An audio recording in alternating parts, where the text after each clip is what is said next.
أعوذ بالله من الشيطان الرجيم بسم الله الرحمن الرحيم يا أيها الذين آمنوا استعينوا بالصبر والصلاة إن الله مع الصابرين ولا تقولوا لمن يقتل في سبيل الله أموات بل أحياء ولكن لا تشعرون ولنبلونكم بشيء من الخوف والجوع ونقص من الأموال والأنفس والثمرات وبشر الصابرين صدق الله العظيم.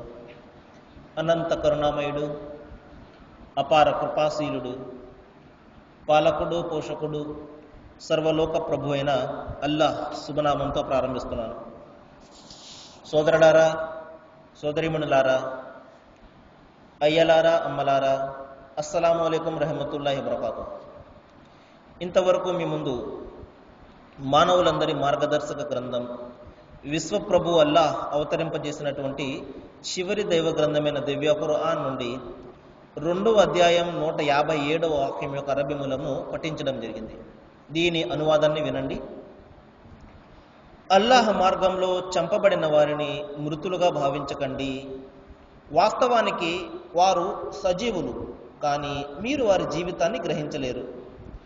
భయ ప్రమాదాలకు, ఆకలి బాధలకు, ధన ప్రాణ ఆదాయాల నష్టానికి గురిచేసి మేము మిమ్మల్ని తప్పనిసరిగా పరీక్షిస్తాము.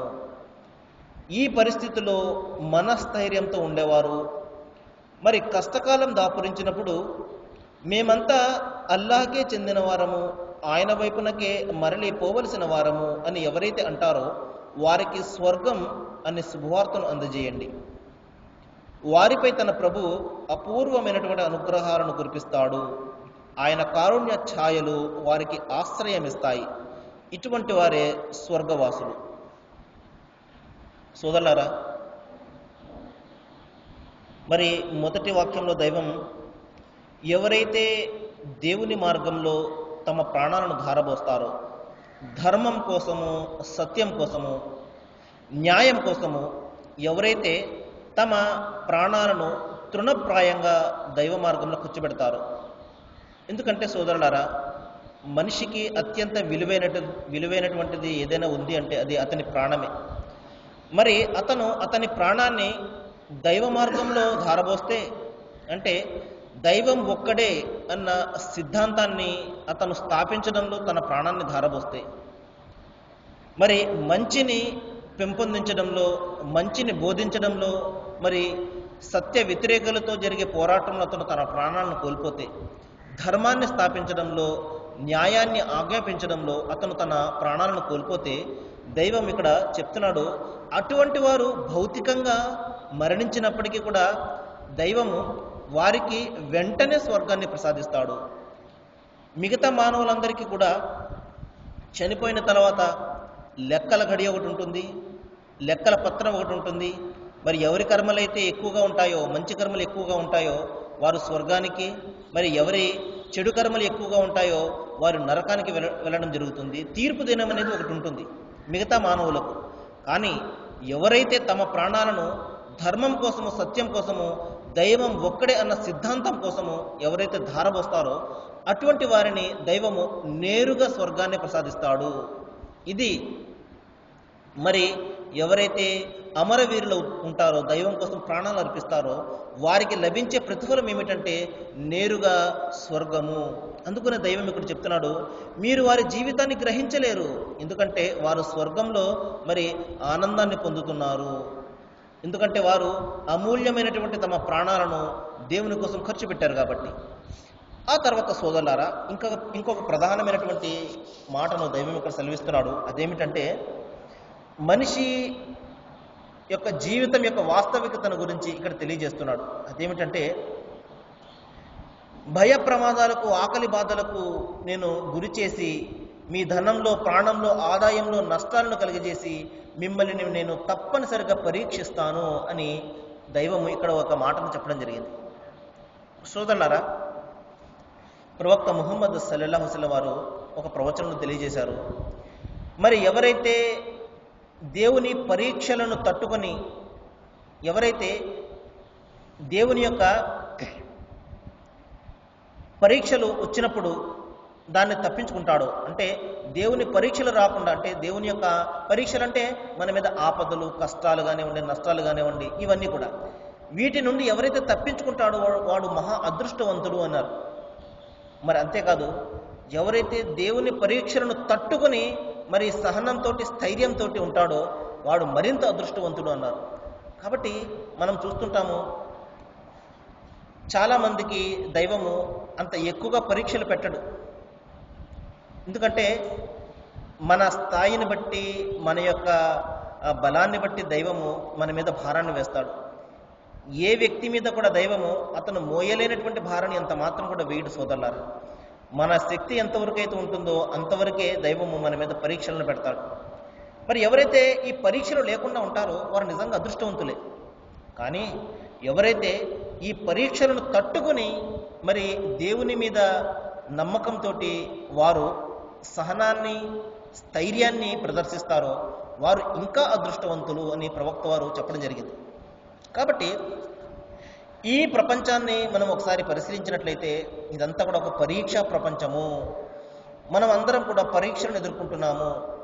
మన స్థాయిని బట్టి, మన బలాన్ని బట్టి, మన శక్తి సామర్థ్యాలను బట్టి, మన ఆర్థిక పరిస్థితులను బట్టి ప్రతి వ్యక్తి కూడా మనలో ప్రతి వ్యక్తి కూడా చిన్నదో పెద్దదో పరీక్షలు ఎదుర్కొంటున్నాము. ధనవంతుడైనా కానివ్వండి, బీదవాడైనా కానివ్వండి, ఎవరైనా కూడా పరీక్షలు లేనటువంటి వారు ఎవరు కూడా లేరు సోదరులారా. కాబట్టి కష్టాలు అనేవి, నష్టాలు అనేవి లేనటువంటి వాడు ప్రపంచంలో ఎవరు కూడా ఉండరు. ప్రతి వ్యక్తిని కూడా దైవం పరీక్షిస్తుంటాడు. కాబట్టి కష్టాలన్నీ నాకే వచ్చేసినాయి, ప్రజలందరూ బాగానే ఉన్నారు అని అనుకోవడం చాలా పొరపాటు. కొంతమంది కష్టాలు పైకి చెప్పుకుంటారు, మరి కొంతమంది లోపల అనుభవిస్తుంటారు. కాబట్టి ఇతను బాగానే ఉన్నాడు, కష్టాలన్నీ నాకే వచ్చేసాయి అని చెప్పేసి మనము బాధపడుతుంటాం. అది చాలా తప్పు. ఎందుకంటే కష్టాలు లేనటువంటి వారు, మరి ఆపదలు లేనటువంటి వారు ప్రపంచంలో ఎవరు కూడా లేరు. దైవం అందరినీ కూడా పరీక్షిస్తున్నాడు. ఎందుకంటే ఈ ప్రపంచమే పరీక్షా ప్రపంచము. మనం ఈ ప్రపంచంలో జన్మను పొందిందే పరీక్షలను ఎదుర్కోవడం కోసము. మరి ఎవరైతే పరీక్షలను తట్టుకుంటారో వారి మరణం తర్వాత స్వర్గాన్ని పొందుతారు. మరి ఎవరైతే ఈ పరీక్షలకు లోపై మరి పరీక్షలను తట్టుకోలేక ఎవరైతే మరి సత్యాన్ని వదిలి, ధర్మాన్ని వదిలి, న్యాయాన్ని వదిలి ఎవరైతే అపమార్గాన్ని పడతారో మరి వారు తమ పరలోకాన్ని కోల్పోయినట్టు. కాబట్టి అంతిమ గ్రంథం ఖురాన్లో ఒక సందర్భంలో దైవం ఈ విధంగా తెలియజేస్తున్నాడు, ఇన్నా అన్జల్నా మా అలల్ అర్జ్ జీనతుల్ లహా లినబ్లువహుం అయ్యుహుం అహసను అమలా. అంటే మేము సమస్త ప్రపంచాన్ని ఒక అలంకారంగా, ఒక ఆకర్షణగా చేశాము. ఎందుకు? లినబ్లువహుం అయ్యుహుం అహసను అమలా, మీలో మంచి పనులు ఎవరు చేస్తారో మేము పరీక్షించాలని అని. కాబట్టి ఈ ప్రపంచమంతా కూడా ఒక ఆకర్షణమయము. దైవం ఒక డెకరేషన్, ఒక అలంకరణ మాదిరిగా, ఒక ఆకర్షణగా చేశాడు. ఎందుకు చేశాడంటే మనలో ఎవరు ఈ ఆకర్షణకు లొంగిపోయి మరి తమ జీవితాన్ని పాడు చేసుకుంటారనో, లేకపోతే ఈ ఆకర్షణల మాయలో పడకుండా ఎవరైతే సత్యాన్ని అంటిపెట్టుకుని ఉంటారని, ఎవరైతే ఉంటారో అని దైవము పరీక్షించడానికి నిమిత్తము ఈ ప్రపంచాన్ని ఒక అలంకరణగా, ఒక డెకరేషన్గా, ఒక మేకప్గా చేయడం జరిగింది. చూడండి, మేకప్ మనం వేసుకున్నాం అనుకోండి, కొద్దిసేపు మాత్రమే ఉంటుంది. మనం ఎప్పుడైతే ముఖం కడుక్కుంటామో ఆ మేకప్ అంతా కూడా చెరిగిపోతుంది. అదేవిధంగా ఈ ఆకర్షణ అంతా కూడా కేవలం కొద్దిసేపు మాత్రమే. నిజమైనటువంటిది పరలోకము. అందుకని ప్రవక్త ముహమ్మద్ వారు చెప్పారు, మరి ఒక వ్యక్తి తన వేలిని సముద్రంలో ముంచి బయటకు తీసినప్పుడు ఆ వేలికి ఎంత నీరైతే అంటుకుంటుందో, ఒక చుక్క, 2 చుక్కలు, అదే ఈ ప్రపంచము, సముద్రం అంతా కూడా పరలోకము అన్నారు. కాబట్టి ఈ కేవలం ఒక చుక్క ఉన్నటువంటి ఈ ప్రపంచం కోసం మనం పరలోకాన్ని కోల్పోయామంటే మనంత దురదృష్టవంతుడు మరొకడు ఉండడు. అందుకని దైవం చెప్తున్నాడు, ఈ ప్రపంచం అంతా కూడా కేవలము పరీక్షా సమయము, పరీక్ష నిమిత్తమే నేను ఈ ప్రపంచంలో మిమ్మల్ని పంపించడం జరిగింది. ఈ ప్రపంచాన్ని ఒక అలంకరణగా, ఆకర్షణగా చేశాను నేను. మీలో ఎవరు మంచి పనులు చేస్తారో, లేకపోతే ఎవరు ఈ ప్రపంచ ఆకర్షణలో పడిపోతారో పరీక్షించాలని అని దైవము చెప్పడం జరిగింది. ఆ తర్వాత అల్లది ఖలఖల్ మౌత వల్ హయాత లియబ్లువకుం అయ్యకుం అహసన అమల, మీలో నేను మరి బ్రతుకును చావును పెట్టాను, మరణాన్ని జీవితాన్ని దైవం పెట్టాడు. ఎందుకు? మీలో ఇస్తారని. చూడండి, ఈ జీవితము ఈ మరణం అంతా కూడా మనకు పరీక్షే. దైవం మనకు ఎక్కువ వయస్సును ఇచ్చాడు అంటే అది కూడా ఒక పరీక్ష మనకు. అదేవిధంగా కొంతమంది చాలా తక్కువ సంవత్సరాలలో తక్కువ వయసులో చనిపోతుంటారు, అది కూడా పరీక్షే. మరి వారిని ప్రేమించే వారికి అదొక పరీక్ష, వారు ఆ యొక్క బాధను తట్టుకుంటారా లేదా అని. కాబట్టి సోదరులారా, ప్రపంచం అంతా కూడా పరీక్ష నిమిత్తమే. మరొక సందర్భంలో దైవం చెప్తున్నాడు, ఇన్నమల్ హయాతు దున్యా వల్లహిబ వల్లహు. ఓ మానవులారా, ప్రపంచం యొక్క వాస్తవికతను మీరు తెలుసుకోండి. ఈ ప్రపంచం కేవలము ఒక బాహ్య పటాటోపము, ఒక తమాషా మాత్రమే అంటున్నాడు. కాబట్టి సోదరులారా, ఈ ప్రాపంచిక మాయలో మనం ఎంత మాత్రం పడకూడదు. ఇంకా దైవం చెప్తున్నాడు, వత ఫాకురం బైనకుం, మీలో ఒకరిని మించి ఒకరు సంపాదించాలని ఆరాటపడ్డము. ఇంకా వత కాసురం ఫిల్ అంవాలి వల్ ఔలాది, సంపదల విషయంలో సంతానం విషయంలో ఒకరికొకరు గొప్పలు చెప్పుకోవడం తప్పించి ఈ ప్రపంచం మరొకటి కాదు. మనం చెప్తుంటాం, మనం చూస్తుంటాం. చూడండి, చాలా మంది ఈ విధంగా ఇంత ఆస్తి ఉండదని, ఈ విధంగా ఇన్ని కోట్ల ఆస్తి ఉండదని మనం చూస్తుంటాం. ఇన్ని కోట్ల ఆస్తి అని చెప్పేసి పేపర్లు వేస్తుంటారు. మరి ప్రపంచ సంపన్నుల్లో మరి మొదటి 10 స్థానాల్లో భారతీయులు ఉన్నారు అని చెప్పేసి చాలా గొప్పగా మనము పేపర్లో పడడం మనం చూస్తూ ఉంటాం. అదే దైవం ఇప్పుడు చెప్తున్నాడు, మీరు ఒకరిని మించి ఒకరు మించిపోవడానికి ప్రయత్నం చేయడము, మరి గొప్పలు చెప్పుకోవడం తప్పించి ఈ ప్రపంచం మరొకటి కాదు. దైవం చెప్తున్నాడు, ఈ ప్రపంచం మీద మా యొక్క ప్రేమను నేను ఆకర్షకంగా చేశాను. స్త్రీలు, సంతానము, మేలుజాతి గుర్రాలు, సేద్యపు భూములు, ఇవన్నీ కూడా వెండి బంగారపు రాసులు, వీటి మీద ప్రేమను నేను ఆకర్షకంగా చేశాను. ఇవి మిమ్మల్ని ఆకర్షిస్తూ ఉంటాయి ఈ ప్రపంచంలో. మరి మనిషి జీవితం గడిపేదే దీనికోసము, సంపద కోసము, ఈ బంగారు వెండి రాసుల కోసము, మరి సేద్యపు భూములు, మరి ఈ విధంగా రియల్ ఎస్టేట్ మనం చూస్తున్నాం. ఎందుకంటే మనిషికి ఎక్కువగా కావాల్సింది ఇదే, స్త్రీలు, సంతానము, ఇవన్నీ కూడా. దైవం చెప్తున్నాడు, వీటి మీద ప్రేమను నేను ఆకర్షకంగా చేశాను. జాగ్రత్త సుమా, ఈ ఆకర్షణ మాయలు పడిపోయి మీ జీవితం యొక్క లక్ష్యాన్ని మీరు మరవకూడదు. ప్రపంచమంతా కూడా వీళ్ళ గురించి మీరు ఆలోచిస్తూ మీరు మీ జీవితాన్ని సమాప్తం చేసుకోకూడదు. మీ జీవితంలో ఒక భాగం మాత్రమే. మీ భార్యలు కానివ్వండి, మీ బిడ్డలు, ఈ సంపద, ఈ సంతానం, ఇవన్నీ కూడా జీవితంలో ఒక భాగం మాత్రమే. కానీ జీవితంలో ప్రధానమైన భాగం ఏమిటంటే నీ లక్ష్యం ఒకటి ఉన్నది.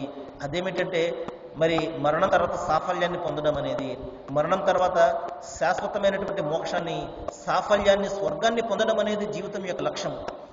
ఆ లక్ష్యానికి అడ్డుగా ఇవి ఎంత మాత్రం కూడా రాకూడదు అని దైవం ఇక్కడ నిర్దేశిస్తున్నాడు.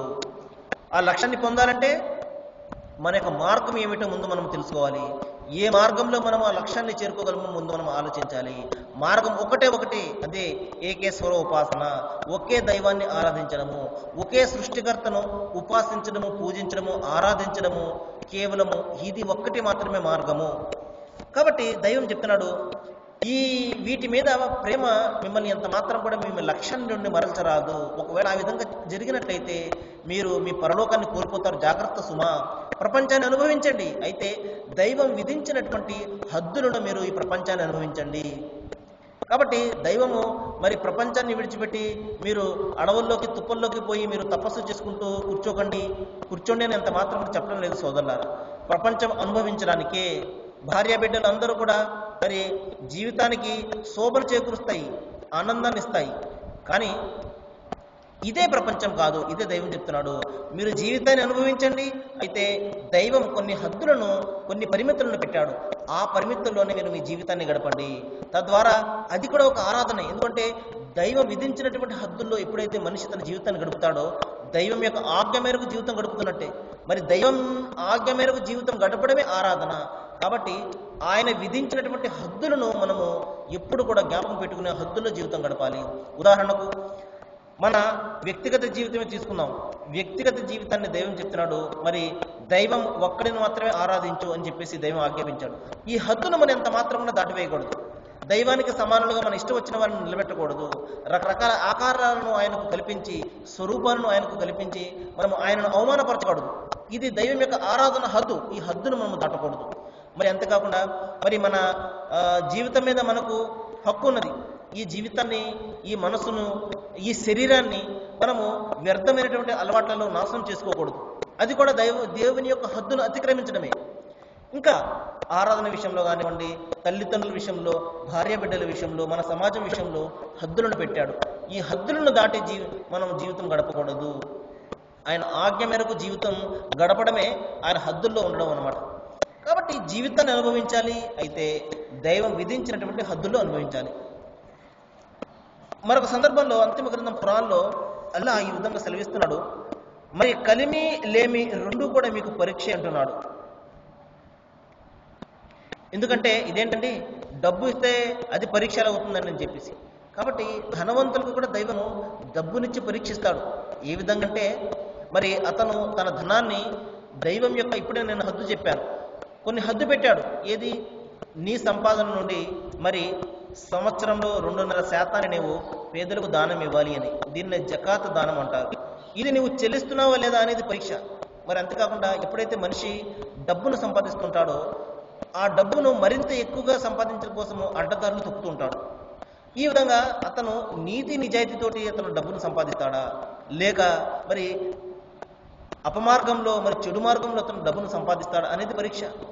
మరి భేదవానికి ఏమిటంటే పరీక్ష అంటే, ఇతను సహనం వహిస్తాడా, లేక మరి దైవాన్ని నిందిస్తుంటాడా, నన్ను ఎందుకు ఈ విధంగా పేదవానికి పుట్టించావు అని దైవాన్ని నిందిస్తాడా, లేక సహనం వహించి మరి దైవం మీద భారంతో జీవితం గడుపుతాడా అనేది అతనికి పరీక్ష. కాబట్టి డబ్బు కూడా పరీక్షే, డబ్బు లేకపోవడం కూడా పరీక్ష సోదరులారా. అదే విషయాన్ని దైవం ఇక్కడ చెప్తున్నాడు. మరి అంతేకాకుండా లతుబ్ అలున్న ఫీ అమ్వారిహిం వ అంఫుసిహిం, మీ ధన ప్రాణాలకు సంబంధించి మీరు తప్పనిసరిగా పరీక్షను ఎదుర్కొంటారు అంటున్నాడు. కాబట్టి నాకు ఏ పరీక్ష కూడా, ఏ ఆపద కూడా ఉండకూడదండి, నేను నేరుగా స్వర్గానికి వెళ్ళిపోవాలి అని అంటే ఎంత మాత్రం కూడా కుదరని పని సోదరులారా. కాబట్టి ప్రతి మనిషి ఎన్ని పరీక్షలను ఎక్కువగా ఎదుర్కొంటే అంతగా అతను మరి ఆ పరీక్షలను తట్టుకున్నాడంటే అంతగా అతను స్వర్గం యొక్క స్థాయిని పెంచుకుంటాడు. కాబట్టి ఉదాహరణ చూడండి, పరీక్ష పేపర్ ఎంత కష్టంగా ఉంటే మరి నిజమైన బాగా రాసే విద్యార్థికి అన్ని ఎక్కువ మార్కులు వస్తాయి. అదేవిధంగా ఇక్కడ మనిషి ఎంతగా పరీక్షలు ఎదుర్కొంటున్నాడంటే మరి అతను చేసిన పాపాలను దైవము తుడిచివేయడం కోసము అతనికి ఎక్కువగా కష్టాలను పెడుతుంటాడు. మనకు ఎక్కువగా కష్టాలు వస్తున్నాయంటే కారణం ఏమిటంటే మన కర్మల పత్రంలో మనము ఎక్కువగా పాపాలు చేసుకున్నాం అన్నమాట. మరి ఆ పాపాలను తుడిచివేయడం కోసము దైవం ఏం చేస్తున్నాడు, మనకు కష్టాలను, నష్టాలను కలిగించి తద్వారా మన యొక్క కర్మల పత్రంలో పాపాలను తుడిచేస్తున్నాడు. అప్పుడు దైవం వద్దకు మనం వెళ్ళినప్పుడు మరి మన పాపాలన్నీ కూడా పోయి కేవలం పుణ్యాలతోటి వెళ్తాం. ఎవరైతే ఇక్కడ కష్టాలు నష్టాలు పడలేదనుకోండి, పాపాలన్నీ కూడా అలాగే ఉండిపోతాయి. మరి మరణం తర్వాత దైవం వద్దకు వెళ్ళినప్పుడు మన పుణ్యాల కంటే పాపాలు ఎక్కువగా ఉంటాయి. కాబట్టి అందుకనే ప్రవక్త ముహమ్మద్ సల్లల్లాహు అలైహి వసల్లం చెప్పారు, దైవము విశ్వాసికి పరీక్షలను, ఆపదలను ఇచ్చి పరీక్షిస్తుంటాడు. ఉదాహరణకి ఒక వ్యక్తికి జ్వరం వచ్చిందనుకోండి, జ్వరాన్ని మీరు నిందించకండి అన్నారు ప్రవక్త వారు. ఎందుకంటే జ్వరం ద్వారా దైవము దాసుని పరీక్షిస్తాడు. కాబట్టి అంతేకాకుండా అతను సహన వహిస్తే చివరికి దాసుని కాలిలో చిన్న ముళ్ళు గుచ్చుకున్నా కూడా దానికి ప్రతిఫలంగా దైవం అతని చిన్న పాపాన్ని తొలగించి వేస్తాడు అన్నారు. కాబట్టి మనిషికి కష్టాలు కలగడము, ఈ విధంగా ఆపదలు రావడం అనేది మరి అది మన మంచికే. అది ఎందుకంటే మనలో ఉన్నటువంటి పాపాలు పోవడం కోసము దైవం ఈ విధంగా మనకు ఈ విధమైనటువంటి ఆపదలను కలిగిస్తుంటాడు. కాబట్టి సోదరులారా, మనకు కష్టాలు నష్టాలు వచ్చినప్పుడు, ఆపదలు మరి ప్రమాదాలు వచ్చినప్పుడు ఎంత మాత్రం కూడా మనము స్థైర్యాన్ని, సహనాన్ని విడిచిపెట్టకూడదు. ఇది ఇక్కడ ప్రధానమైనటువంటి అంశం. మరి ప్రవక్త ముహమ్మద్ సల్లల్లాహు అలైహి వసల్లం వారు ఒక సందర్భంలో చెప్పారు, అల్లాహ్ ఎవరినైతే ఈ ప్రపంచం నుండి లేపి కరుణించదలుస్తాడో అతనికి రకరకాల కష్టాలను కడగడను ఇస్తాడు. ఎందుకంటే అతనిలో ఉన్నటువంటి పాపాలన్నీ కూడా పోవాలి అని. ఇంకా ఏదైనా పాపాలు మిగిలిపోయినట్లయితే అతనికి మరణయాత్రను కలుగజేస్తాడు. అంటే మరణించే సమయంలో చాలా రకరకాల యాత్రలు పడుతుంటారు. మనం చూస్తుంటాము 3-4 సంవత్సరాల పాటు మరి జబ్బుతో ఉండి ఎన్నో బాధలు అనుభవించి మరి వారు చనిపోవడం జరుగుతుంది. ఈ విధంగా మరణ సమయంలో రకరకాల బాధలు ఇస్తున్నాడు. అంటే మన కర్మల పత్రంలో ఇంకా పాపాలు మిగిలిపోయి ఉంటాయన్నమాట. అవన్నీ కూడా తీర్చివేయడం కోసం దైవము ఈ విధమైనటువంటి ఆపదలను, కష్టాలను కలుగజేస్తాడు. మరి అవన్నీ కూడా తీరిపోయిన తర్వాత కేవలం పుణ్యాలతోటి దైవం వద్దకు చేరుకుంటాడు. తద్వారా మరి సహనం వహించినందుకు ప్రతిఫలంగా అతను స్వర్గాన్ని పొందుతాడు. ఇది ప్రధానంగా దైవం విధించే కష్టాల యొక్క మర్మము సోదరులారా. ఈ విషయాన్ని గురించి మనము ఆలోచించాలి. ఇక మరి ఉత్తమమైనటువంటి ఏది అండి అంటే దైవం చెప్తున్నాడు, వల్ ఆఖిరతు ఖైరు వ అబ్కా, మీకు మరణం తర్వాత రాబోయే జీవితమే నిజమైనటువంటి జీవితము. ఒకవేళ ఈ కష్టాలకు ఈ నష్టాలకు మీరు లొంగిపోయి మీరు సత్యాన్ని విడిచినట్లయితే నాశనం అయిపోతారు, పరలోకంలో అన్ని కూడా కోల్పోతారు. కాబట్టి సహనంతో మీరు ఈని ఎదుర్కొంటే మీకు రాబోయే జీవితము చాలా బాగుంటుంది, ఆనందంగా ఉంటుంది అన్నాడు.